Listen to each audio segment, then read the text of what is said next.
تھوڑی سی بات کرتے ہیں آج فالج کے متعلق کہ فالج کیا ایک مورثی بیماری ہے؟ اگر خاندان میں کسی کو ہے تو آپ کو بھی ہوگی، اور اس کا دل کی بیماری کے ساتھ کیا کنیکشن ہے؟ یہ دل کی بیماریوں میں ہی شامل ہوتی ہے، اور یہ اس میں کارڈیو واسکولر ڈیزیزز جو ہے اس کو وہ ہم کہتے ہیں، اور اس میں سے جو فالج ہے یہ ایک بہت بڑی ایسی بیماری ہے جس سے ڈسیبلٹی اور بندہ بالکل ڈسیبل ہو جاتا ہے، اور صرف بندہ ڈسیبل نہیں ہوتا، پورا گھر ڈسیبل ہو جاتا ہے، کیونکہ پورے گھر نے اس کو لک آفٹر کرنا ہے، باتھ روم لے کے جانا ہے، کپڑے چینج کروانا ہے، کھانا کھلوانا ہے، کہیں باہر لے کے جانا ہے، پھر مدد کی ہمیشہ ایک اٹینڈنٹ کی ضرورت ہے، مدد کی ضرورت ہے۔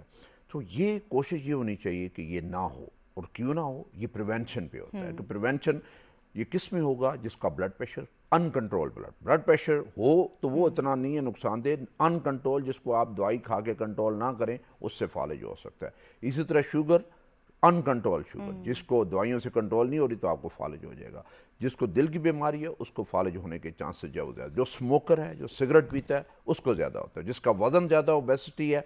اس کو ہوگا، اور جو نہیں چلتا، ان ایکٹیویٹی ہے، اس میں یہ فالج ہوگا۔ اس لیے بہت ضروری ہے، جو خاندان کی آپ نے بات کی کہ جس کو خاندان میں بیماری ہے کہ ان کو 60-70 سال کی عمر میں بلڈ پریشر کنٹرول کر کے بھی، شوگر کنٹرول کر کے بھی فالج ہے، انہیں فالج ہونے کا ڈر ہوتا ہے، اور ان کو بہت زیادہ کیئرفل ہونے کی ضرورت ہے۔ اپنی ساری چیزیں، اپنے ٹیسٹ اور وہ کنٹرول میں رکھنے پڑتے ہیں، اور دوائی باقاعدگی سے کھانی پڑتی ہے، اور پھر وہ نہیں ہوتا آپ کو۔ اور اگر کہیں آپ کو ڈر ہو تو کچھ سرٹن ٹیسٹ ہوتے ہیں جس میں بلڈ کے ٹیسٹ ہیں، پھر کروٹڈ کے ٹیسٹ ہیں، یعنی یہاں کا الٹرا ساؤنڈ شارک کا جو ہے وہ الٹرا ساؤنڈ ہوتا ہے، پتہ چلتا ہے جو اس میں ان نالیوں میں کوئی بلاکیج تو نہیں ہے، اگر بلاکیج ہے تو اسی حساب سے آپ کیئرفل ہو کے اس کی دوائی شروع کر دیں۔ پھر کئی دفعہ ہوتا ہے کہ اگر آپ کے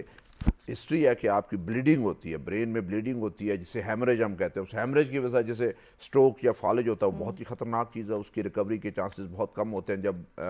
برین میں بلڈ چلا جاتا ہے۔ تو وہ کئی دفعہ کوئی اینورزم یا ایسی کوئی چیزیں ہوتی ہیں جس سے پرابلم ہو جاتا ہے، تو وہ پہلے سے ڈیٹیکٹ ہو جائے تو ایٹ لیسٹ پھر اس سے بچا جا سکتا ہے۔ بالکل سر